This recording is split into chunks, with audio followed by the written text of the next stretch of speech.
Welcome to all our listeners. Welcome to the Vaccination Passports, Internal Displacement and Cabo Delgado episode of Ubuntunomics podcast. This week we'll be looking at Sasria claims payouts, Provincial COGTA investigations of maladministration, testing digital vaccination certificates, and assessment of wastewater treatment plants. And in the Africa regional update, we'll be looking at the ECOWAS campaign on IDPs, the SADC Extraordinary Summit, Mozambican child soldiers, and the African film industry. With me this week is Sbu Nyati from Isakombe Assets. Hello, Sbu. How are you doing this week? I'm fine, thank you, Sia. I hope you are well outside too. I'm very well, thank you. And this week we've been blessed with some rain, which is always a positive thing. And joining us this week is Uzama Madungandaba from M&M Legal. Hello, Zama. How are you this week? Hello, Sia. I am doing well. How are you doing? Very well, thank you. I can't complain. Welcome back, and we've missed you as always. Yes, hi there, Zama. Hi there. Before we get started, I want to take a moment to all our listeners online on whatever platform it is, whether that be Spotify, YouTube, or any other platform to which you listen to our podcast via, to please hit us with a like if you enjoy the episode, but also don't forget to subscribe so you can keep in touch with all the latest episodes and updates from Ubuntunomics podcast. And let's get started with the essay update this week. Our first story in the essay update this week is Sasria settled 5.8 billion rand in claims. The South African Special Risk Insurance Association, Sasria, has paid out 5.8 billion rand, approximately $383 million, to date in claims to businesses that suffered damages during the July public unrest and looting in KwaZulu-Natal and Gauteng. Sasria is determined to settle 80% of all claims between 1 million rand and 30 million rand by the end of October, and Sasria has started paying interim payments as opposed to loss adjusters on all big claims above 30 million rand, with an aim to make sure that at least 30% of total claims value for big claims is paid in the next couple of weeks. Sasria has reached an agreement with industry partners to ensure that damaged property will be rebuilt rather than providing cash in lieu of payments. Zama, you had some surprise or pleasant surprise regarding the story. I think this is really wonderful that they've paid out these claims, but my views are that I'm sad that we even had to get to this point where we had to be claiming from Sasria, where we had to have businesses claiming for Sasria. So that's the part that just I cannot get over. Spook, you also have similar sentiments. Yeah, this is impressive stuff from Sasria. They have had to deal with a total of around 13,000 applications, and so I think they are doing quite well. One other thing I have to say about it is that not providing cash is an ingenious resolution because some businesses would accept the cash payout, then fold their doors afterwards. At least by doing things this way, they are making sure that enterprises, businesses survive. My suggestion would be that registration for Sasria and being in good standing should be another prerequisite for operating any form of business in South Africa because of the volatility caused by worsening socioeconomic conditions. No one can be certain anymore about safety. We are back in 1980s mode. Another thing is that we can no longer sustain excessive levels of unemployment in this country, of income and wealth inequality, all this hopelessness and violent crime. This all leads to political uncertainty. So our society is becoming untenable. It's that old ticking time bomb analogy that is being realized, because such unrest can be sparked by a frivolous incident, such as a wage strike, maybe that has gone wild, or violence at a football game. So I associate these kinds of risks should be priced in. And so lastly, I would say, Sia, that National Treasury should have pushed for a timely submission or tabling and conclusion of all parliamentary processes for the special appropriation bill before our MPs went to recess for the local government elections. So I would say if National Treasury had played their part, the 3.9 billion rand would have come in handy and lessened operational pressures on Sasria. But all in all, this is all good. Yeah. On that note, let's move on to the next story in the SA update. Provincial COGTA investigates maladministration. The Provincial Departments of Cooperative Governance and Traditional Affairs, COGTA, in the Eastern Cape and KwaZulu-Natal have announced investigations into possible maladministration. The Eastern Cape COGTA MEC, Mr. Xolile Nqatha, announced an investigation of Enoch Mgijima local municipality following media reports about an 15 million rand, approximately $1 million stadium project. Meanwhile, the KwaZulu-Natal COGTA MEC, Mr. Siphohlo Muka, has called for an investigation following the Zululand district's alleged 5 million rand, approximately 300,000, business breakfast hosted at Elangeni Hotel in Durban. Zama, you were rather puzzled by the story. Yes, I mean, I just thought to myself that, the Departments of Cooperative Governance and Traditional Affairs, why it would be this government conducting investigations. I don't really see this being their mandate. I don't know. What do you think? I would have expected perhaps if they were calling for an investigation that they would have called on the arms of the state, such as the SIU, in order to investigate and see what had actually taken place. But I think what COGTA is really trying to do, given the closeness that we are to the local government elections, right, that COGTA is doing a little bit of damage control rather than actually trying to get to the bottom of the so-called or alleged maladministration. Sbu, what are your thoughts? What is of interest to me is that the Eastern Cape MEC, Mr. Xolile Nqatha, only got jolted into action after negative commentary and public comments on social media. This kind of exposure through non-traditional media forms in South Africa is becoming the norm, even though it has its dangers.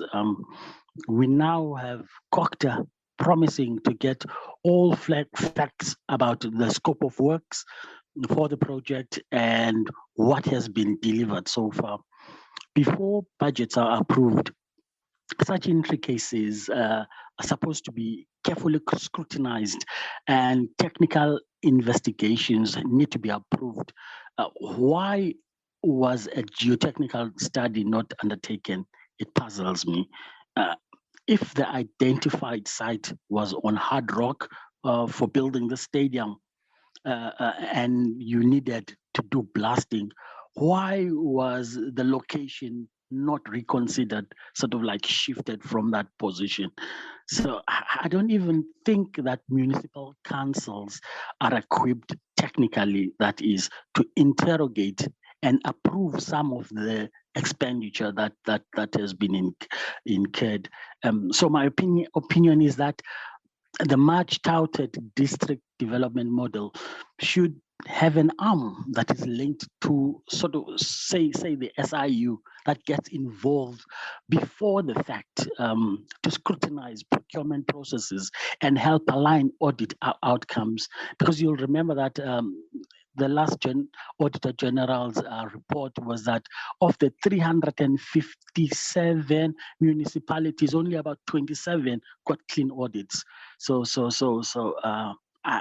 basically, a more technocratic and an all-encompassing model will save COGTA from the embarrassment of having less than 10% of the country's municipalities achieving unqualified audits. On the other story about the 5 million rand breakfast, the district mayor of KwaZululand, Mr. Tula Sizwe Buthelezi, has stuck to his guns, and he's saying that the breakfast yielded all the intended results, and he has been able to woo investors to invest in the district. And the mayor says these are all mischievous claims which sought to achieve political scores. He says the real figures for the breakfast are actually a minuscule amount. They total to about 134,000 rand, including that. That includes all parking and event management. Yeah, look, I definitely share your sentiment around the fact that, there should have been due diligence done in the first place. It's due diligence is not something you do ex post a project being delivered. We shouldn't have reached this point, in the first place. But then again, for me, to say that we need a more technocratic, municipal councils in order to make sure that they go through the necessary due diligence and are actually understanding what they're approving in these expenditures is definitely true.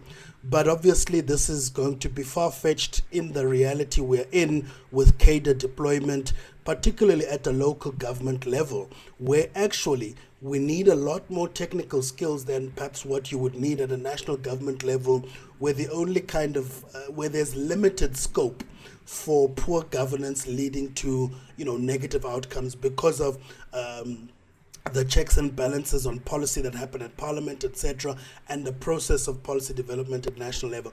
At local municipal level, really ultimately what you need are very highly educated urban planners who can actually tackle, obviously, firstly, the spatial legacy of apartheid, but also coordinate in, the environment such that it's business conducive. And, the issue of the 5 million rand breakfast, what were they eating? Were these guys breakfasting on caviar and expensive champagne? Even if we're talking 100,000, what kind of breakfast are we talking about? And also, what investments did this actually yield? And, for me, these kinds of breakfast, yes, you're schmoozing those elites who have, the business owners, etc.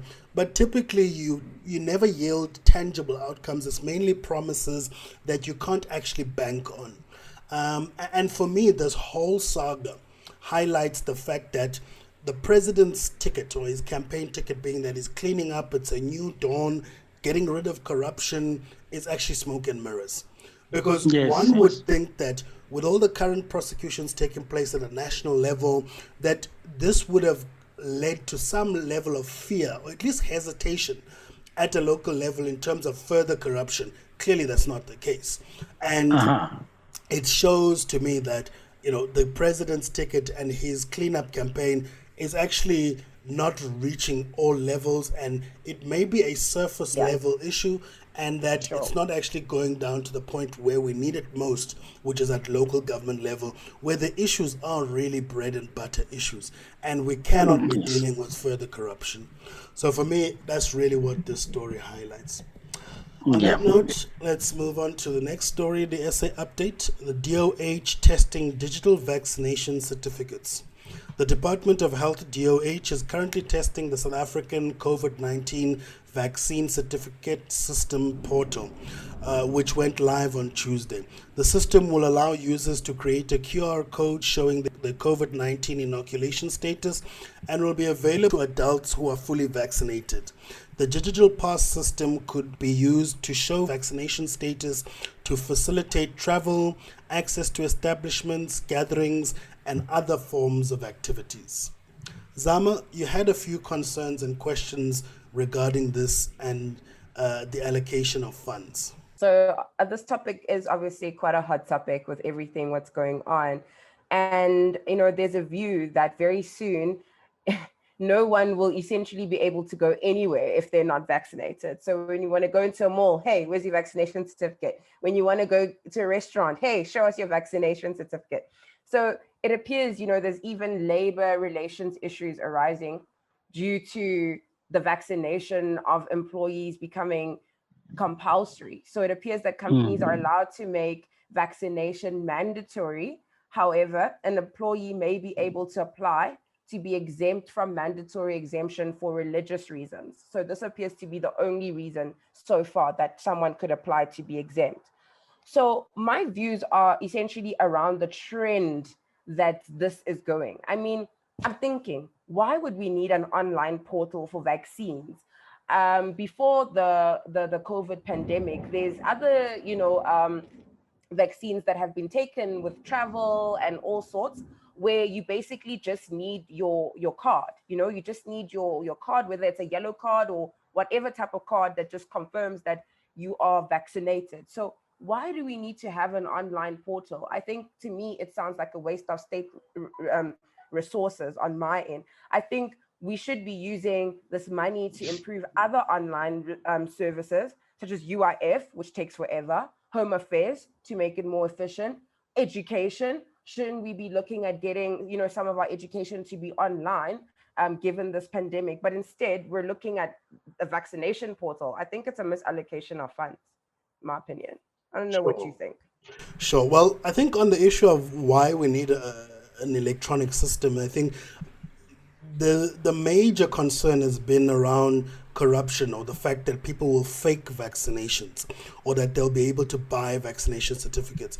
And, you know, I know exactly the system you're referring to with regards to international travel, particularly with respect to yellow fever certificates.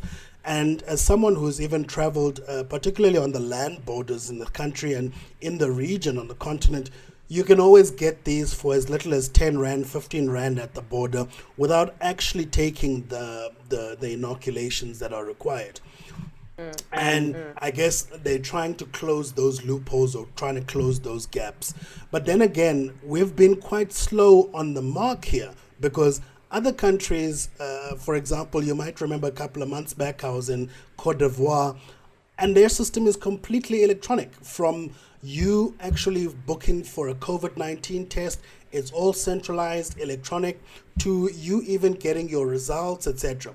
So we've been quite slow on the mark with this in South Africa, in that we've tended to rely on, you know, paper-based models, and only recently have we started even issuing COVID-19 test results electronically. And so I do think that it's a positive step in this, in terms of closing the gaps for corruption or fake certificates. However, obviously, there's always going to be those who are excluded in a system like this, in terms of people who either have limited access to vaccines, or for one or the other reason, you know, cannot access their proof in terms of showing to wherever officials that they are vaccinated. Not everyone has a smartphone, and I assume it would be on the individual's obligation to prove, in order to show, for example, this QR code that allows then the authorities to check and verify your status. So obviously there will be those who are excluded as a result of the electronic system. But then again, this is also following a World Health Organization mandate around the electronic verification of inoculations. In fact, this move on the COVID-19 vaccination is expected to pave the way to also having an electronic certification system for yellow fever and other inoculations that are required for travel. So it is a global move towards making them electronic. Smoo, what are your thoughts on this one? Yeah, my initial thoughts were a sly and clever way to circumvent the mandatory vaccination debate by the president. I mean, the digital pass system. The pass system, as Zama said, will facilitate travel and access to establishments, gatherings, and other forms of activities. All of this, to me, reads mandatory vaccination without saying those forbidden words. I mean, President Ramaphosa also cleverly hid behind international conventions, like you were saying, Sia. He said, I quote, "Our approach is informed by the World Health Organization guidelines and is in line with international best practice." So this will help ameliorate international travel, close quote. This will curb international travel restrictions, and it has already gotten us out of the UK's red list, because on Thursday they announced that South Africa is out. You can go in and out of the UK if you have been vaccinated. In the end, it will depend on how human rights activists will interpret these developments. But we can travel to the UK, and we are following international guidelines. So yeah, clever, strategic from the presidency, I think.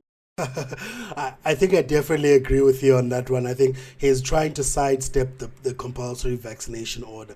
But here's the thing about so-called international best practice, in that it's not always the best way. For example, you might remember the World Bank had this huge survey called the Ease of Doing Business surveys and rankings, where they would rank all countries according to various criteria. How good do they facilitate business? How easy is it to register a company, register for tax, etc.?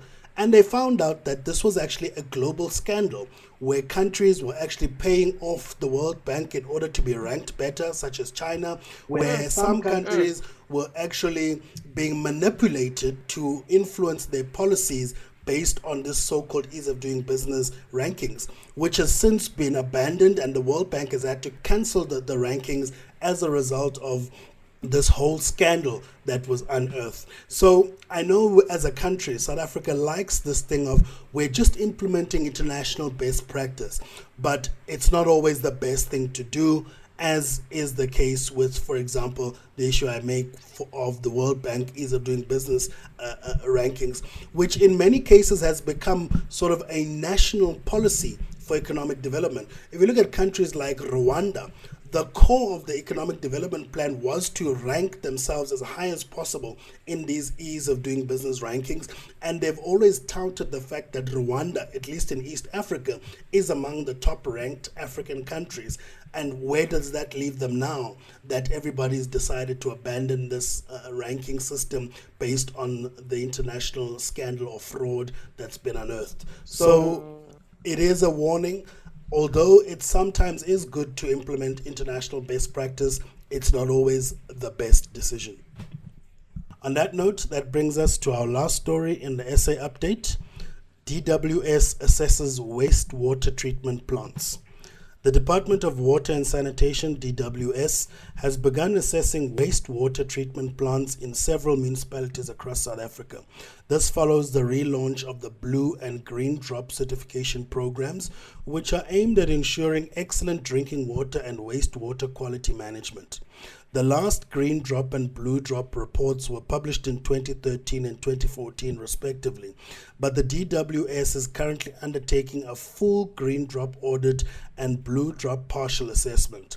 The Minister of Water and Sanitation, Mr. Senzo Mchunu, expressed grave discontent over a growing trend of vandalism of water infrastructure, such as water treatment plants, following ministerial visits undertaken in Free State, Eastern Cape, Limpopo, and Gauteng provinces.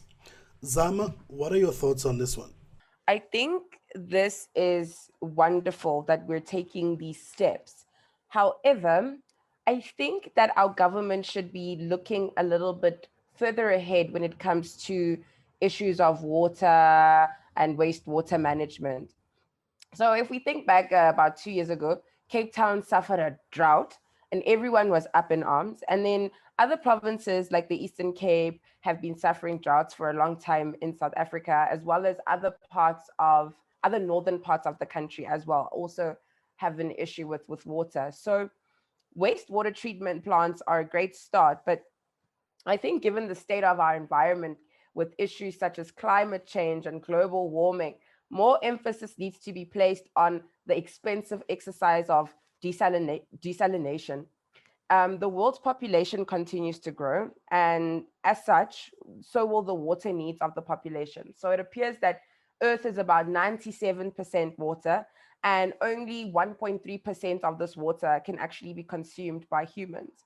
So we need to really look at reducing the cost of the desalination of water, or I really think we'll be left with no choice other than to ride with Richard Branson and Jeff Bezos into Mars and space as our new home, And also, I'm wondering, what is the idea behind wastewater management, right? So that's the second point. Is it recycling used water for drinking?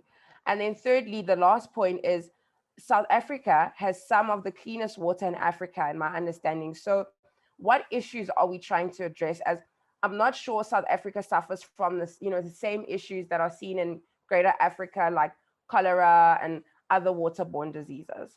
I think the issue of water is a bit highly complex and there are various parts to it. And I think it's important for us to separate two parts of the value chain.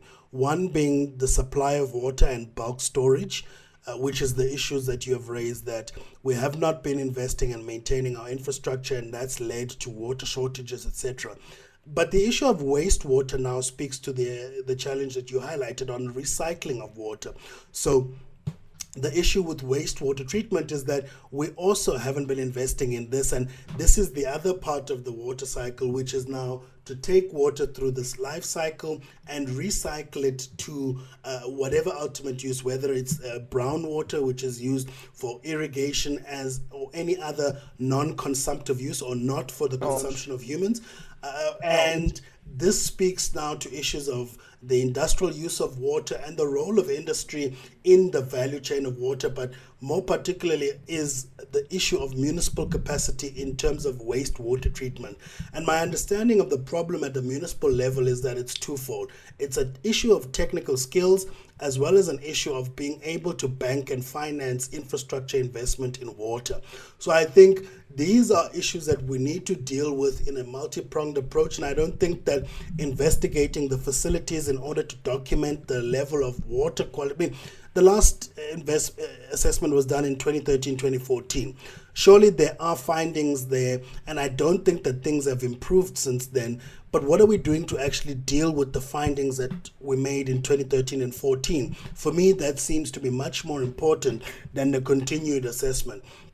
And, again, as we come close to local government elections, it seems as though the government and the ruling party is getting involved in these exercises purely as a PR exercise, rather than actually getting to the heart of the matter in order to deal with the problems. Smoo, you had a few points on this, particularly on the infrastructure issue, as well as the problems of acid mine drainage and industrial usage of water. Yes, yeah. For starters, I'd like to concur with Zama somewhat to say that South Africa used to have some of the world's highest quality potable water standards. But that has since gone down. This is due mainly to aging infrastructure, as I was just mentioning, and the reluctance to innovate. I mean, our building standards are from way back in the 1970s and the 1980s. There's not been any 21st century technological uptake in terms of recycling water, in terms of collecting water, in terms of systems where we still use clean drinking water to flush our toilets. I mean, it's a bit separate in that I'm talking about saving water now, not actually quality. But South Africa is a water scarce country, but we use clean water to flush our toilets. Okay. The 2013-2014, after that last thing they did, we embarked on, if you remember, the war on leaks. And there were many people who were trained, plumbers and whatnot, but that ended up being just a lot of money wasted. So, but that again is not, we're not talking about quality, which is the story today. So that's savings again, but getting back to what Sia was saying, was hinting about acid mine drainage, which is a big cause for contamination of our groundwater, especially in the economic hub of Gauteng. This form of water pollution impacts negatively on safe drinking water. And countless studies and reports have been written and submitted to government. They said that they were going to lean on the mining industry, but the mining industry has managed to wiggle out of their responsibility, because you would imagine we've been mining in this country since the 1850s or so, 1860s or so. So there's all of that. Gauteng is basically the epicenter of water pollution in the country. Even after a long drawn-out process of cleaning and decontaminating the Vaal River system, and we brought in the army, but we still. The Department of Water and Sanitation is still blaming households for failing to do things like not using newspapers in the toilet and all sorts of things. But I say that they have failed to monitor industrial toxic waste. On that note, that brings an end to the SA update this week. And before we go on to the Africa regional update, I want to take a moment again to remind our listeners, on whatever platform you are listening on, please hit the subscribe button. And if you're enjoying this episode, don't forget to hit the like button. On that note, let's take us to the Africa regional update this week. And our first story in the Africa Regional Update is ECOWAS workshops on IDPs. The Economic Community of West African States, ECOWAS Commission, is undertaking in-country workshops in member states to sensitize and encourage them to sign, ratify, and implement the Kampala Convention for the Protection and Assistance of Internally Displaced Persons, IDPs. The workshops are also aimed at developing a regional strategy on the implementation of the convention in West Africa, reinforcing the political will of member states, creating national and regional synergies, and enhancing collaboration with the African Union. The ECOWAS region is currently faced with multiple incessant and perennial conflicts, as well as disasters, particularly in the Sahel, which have left 3 million persons internally displaced. Sbu, you had a couple of questions on the story, as well as the urgency to which countries are addressing the issue of conflict and internally displaced persons on the continent. Yeah, these are just questions that they ask them. They talk about themselves, but they're not asking themselves these questions. Is there an urgent need to deal with the disaster? Are 3 million people not internally displaced in the ECOWAS region alone? And then how long must this process take? How many workshops over how many countries? How many different jurisdictions? Is this another disease the political elites have imported, that of endless summits, workshops, delegations, pontification over the same problem till the urgency and the need wears off? Maybe it's a chance for some more catering and events management contracts. Those 5 million rand breakfasts. Yeah. I mean, there is nothing wrong with domesticating and implementing the conventions or creating a local legal framework. It is an admirable. I admire that process, but what about agency? Agency should dictate tactics and strategies. As in the story about the digital COVID-19 passports in South Africa, I highlighted how President Ramaphosa used international conventions, guidelines, and international best practice from bodies such as the WHO to speed up processes. I mean, my opinion is that the African Union should get out of its diapers and grow a beard. They should grow up. The organization should enhance its effectiveness by adding other bodies under the same African Union umbrella. Those bodies will deal with specific challenges. For example, you could have the AU climate change body, you could have the AU labor organization, you could have the AU refugees commission in this instance. For me, this also highlights something which we've come across on the show multiple times, and we've iterated this many times, that the issue of conflict, in as much as it is a security challenge, it is also just as much a development issue. And in fact, what we've discovered is that in some instances, the conflict is due to lack of development. And so countries increasingly need to take a multiple-pronged approach to resolving conflict. Yes, there is a need for a military intervention, but in addition, there's a need for humanitarian intervention as well as an economic development imperative as well.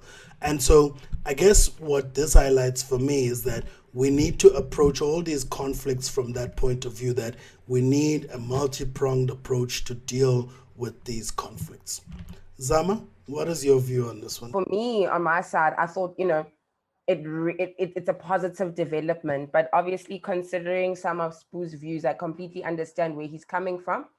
But on my side, I think it's a positive development. It shows a coming together of African states, and this is the kind of unity that would strengthen the continent and foster peace, because these are some of the things I've personally complained about when we, cover, some of our conflict stories, and I say, what are other countries, next to these sort of war-stricken countries, or these countries that are suffering great levels of conflict? What are the countries next to them, their surrounding neighboring countries, doing? So for me, this is a positive development in that direction, to say, okay, there are steps that are being taken to unify, and to actually say, just because you're from Mozambique doesn't mean you don't have a place to stay. You know what I mean? We're really seeing a move towards this African unity. But I completely agree with your guys' view in the sense that this has to be multi-pronged. The solution has to be multi-pronged. So we cannot just be looking at enforcing this sort of agreement, but we have to look at it holistically. And I also agree with how long are we going to talk for? We do really need to implement, because there's a time when too much talking leads to no action. Like at some point you just need to act. So I'm with you guys.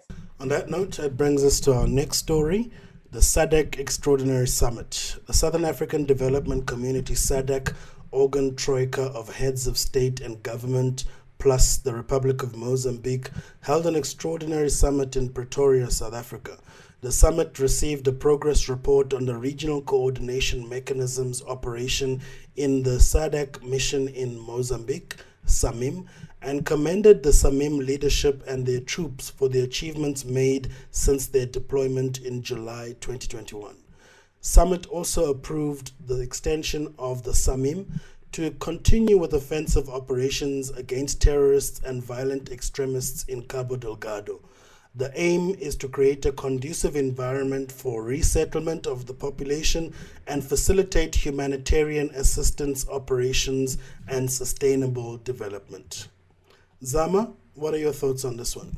Again, on my side, I just see this as a positive development, particularly with all the violence that's been happening in Cabo Delgado. I'm saying, at least we're seeing a bit of progress, and I'm thinking progress is power. So this is a positive development on my end. I must push back a bit, mainly because I've actually seen some, gaps in the way that the leaders have actually approached or even dealt with this. So from my point of view, firstly, SADC leaders have failed completely. It wasn't until Rwanda, with the support of France, intervened that they actually were able to deal with the insurgents from a military point of view. And secondly, even that short in and out mission led by Rwanda, which has quelled the violence, has not actually been able to deal with the problem of the insurgents themselves. Many insurgents have hidden themselves amongst the refugees and have actually gone into hiding. And for me, that is a far deeper and challenging problem. And I guess, as we'll see in our next story, there seems to be a new development around child soldiers as a result of this conflict. So even though SADC leaders are patting themselves on the back for the amazing work they've done, they've actually failed Mozambique. Secondly, the work is nowhere near done, and this is only the beginning, in my view. Sbu, what are some of your thoughts? Yeah, I'm with you. See, I also don't think armies will be able to completely create a conducive environment for socio-economic development, not armies.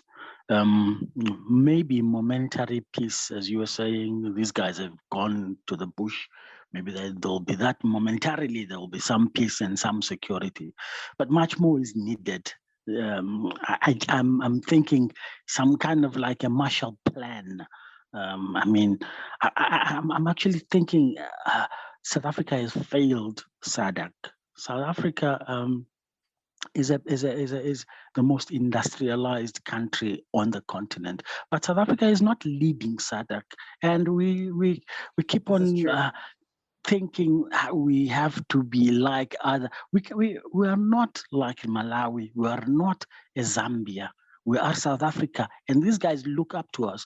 I mean, if you're talking about a Marshall Plan, you must be thinking that South Africa should be putting together this huge plan and finance and getting our businesses to go plow into that area, to demand concessions from France and Total, to demand some contracts, sort of like push a SADC agenda in the same way that France and Germany will be pushing for an EU agenda.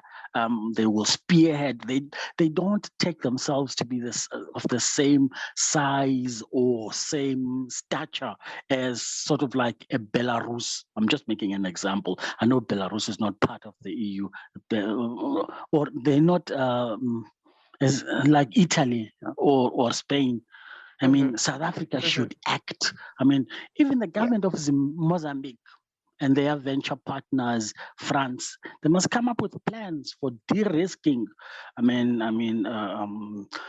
They should think of their social responsibility and invest in that way. There are options. There is investment that they could be making in the area to de-risk, to sort of like bring about not momentary peace and security, but a more long-lasting. Look, for me, I have mixed views. I agree with you to some extent, Sbu, but I do think that the big brother role for South Africa is just a dream. We can't even deal with local looters. Like, we have to call the military to deal with the national policing problem in the country. Like, to now think we're going to have an agenda for the continent, it's a dream. We don't have an agenda for the country, like, let alone the region. Then my view is, obviously, we've dealt with this in past episodes, that it's a complex issue. So firstly, Total, as you know, they have operations in other challenging jurisdictions in terms of security issues, etc. One example being the Niger Delta, which they operate with quite well and with their own private security, etc. But in the agreements on this investment, the government of Mozambique had actually taken charge and taken on the responsibility to secure and provide security for the project themselves. And that's why Total and other private interests have not been able to bring in the private security that they deploy elsewhere in other operations that have security challenges. On that note, that brings us to the next story in the Africa Regional Update. Mozambican children forced to fight. Unverified video material secured by armed forces in an abandoned training camp apparently shows children being indoctrinated to fight with insurgents. Children as young as 5 have been allegedly shown how to handle weapons and indoctrinated to fight with insurgents in northern Mozambique. Further reports about young boys and girls who had been abducted match accounts from family members that children are being forcibly recruited by the insurgents. Under the occupation of Al-Shabaab militia, Cabo Delgado has experienced one of the world's fastest growing displacement crises that has left at least 730,000 people in Cabo Delgado without access to their lands and means of earning a living. Zama, what are your thoughts on this one? Oh no, this is absolutely horrible. By abducting the kids and forcing them into these behaviors, indoctrinates them at a young age with fear and violence. So as children don't know any better, they're going to do whatever they're told in order to survive and grow up thinking that this is a way of life. So essentially, this is just a recipe for reinforcing violence in Africa. And the fact that it's targeted at kids, super, super scary. Spoo, you had some similar sentiments as well. Yeah, I just on the previous, I mean, this follows the previous story, and you've said quite a mouthfuls here. And this, it's the weak nation state. This has resulted in a nation of orphans. I mean, the same strategy is used throughout Africa. Young minds and young bodies are used the world over. In fact, they are used as, I would say, weapons of war.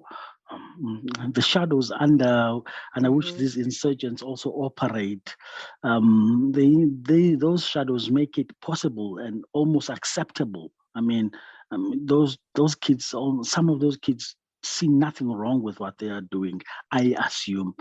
I mean, the recruiting kids as mercenaries or insurgents should be a war crime. That's basically my view. On that note, that brings us to our last story in the Africa Regional Update on a much lighter note. African film industry potential. The Africa's film and audiovisual industries could create over 20 million jobs and contribute $20 billion to the continent's gross domestic product GDP, according to UNESCO's The Africa Film Industry Trends, Challenges and Opportunities for Growth report. The African film industry's potential remains largely untapped, despite a significant growth in production across the continent, with Nigeria alone producing around 2,500 films a year. Even though affordable digital film equipment and online platforms allow for direct distribution to consumers, which has opened new avenues for content creators, Africa is the most underserved continent in terms of movie theaters. Currently, there is only one cinema per 402 people, and the Africa film industry also faces a significant problem of piracy, with approximately 50 to 75% of revenue being lost to piracy. Lastly, only 19 of the 54 African countries offer financial support to filmmakers. Zama, you had a point around this one and the continent's film industry environment generally. Yes. I find that this is quite a difficult one because the African continent is still grappling with economic stability in most of its countries. And, the film and creative industry is quite competitive, and it's also not necessarily a stable way to make money. So, most of the time it's project based, and only those who are privileged or in are more privileged financial positions get the opportunity to pursue these kinds of trades in our poverty-stricken African nations. Also, the entertainment and film space in Africa remains largely unstructured. As we note that Nigeria alone is producing about 2,500 films a year. However, there's not even enough cinemas to get that content in front of people's eyes. So it's largely unstructured when compared to the industries, in Europe and in countries such as America. Hollywood is as old as 1913. So there we're looking at industries that are highly developed and mature, whereas the African industry, like its economies, are still developing. And again, we also need to strengthen the IP, the intellectual property that protects the creative industry. Hence, that will also not really motivate people to make film if they know that they're essentially not going to make any money from it because of piracy. Yeah, I definitely agree with you. I think all the points you've raised are quite critical, and these are avenues for development. On that note, that brings an end to the Africa Regional Update this week, and that brings us to the numbers game. So the number for this week is minus 0.3%. Any guesses for what this number represents? I would say that's the fuel price decrease. Yeah. Close, very close. Close, but no cigars, boo. Very close. Zama, you want to hazard a guess? This one is a difficult one. I was thinking, is this what people are going to suggest that the minimum wage be dropped by, the percentage? Not exactly, but again, very close. You guys you're coming very close to these stories these weeks. But no. So what we're looking at is actually investment growth, which is expected to drop by 0.3% this year. The South African Reserve Bank SARB Monetary Policy Review for October forecasts investment growth to improve, although decreasing, by 0.3% in 2021 to 0% in 2022, and finally increased by 1.8% in 2023. Weak investment appetite predates the COVID-19 pandemic in South Africa due to electricity supply constraints, which has worsened with the extraordinary uncertainty associated with the pandemic and the public unrest and looting in July 2021. The slow growth due to weaker investment has been partially offset by commodity exports, which have played a central role in South Africa's macroeconomic adjustment over the past year. So there you have it, folks. Investment is expected to decrease by 0.3% this year and pretty much remain up until 2023, when is the first time we'll see a recovery. On that note, that brings an end to our episode this week. And again, for all our listeners on whatever platform you're on, hit us with a like if you enjoyed this episode. And don't forget to subscribe to keep up to date with all future updates from Ubuntunomics Podcast. Thank you. Africa, I like,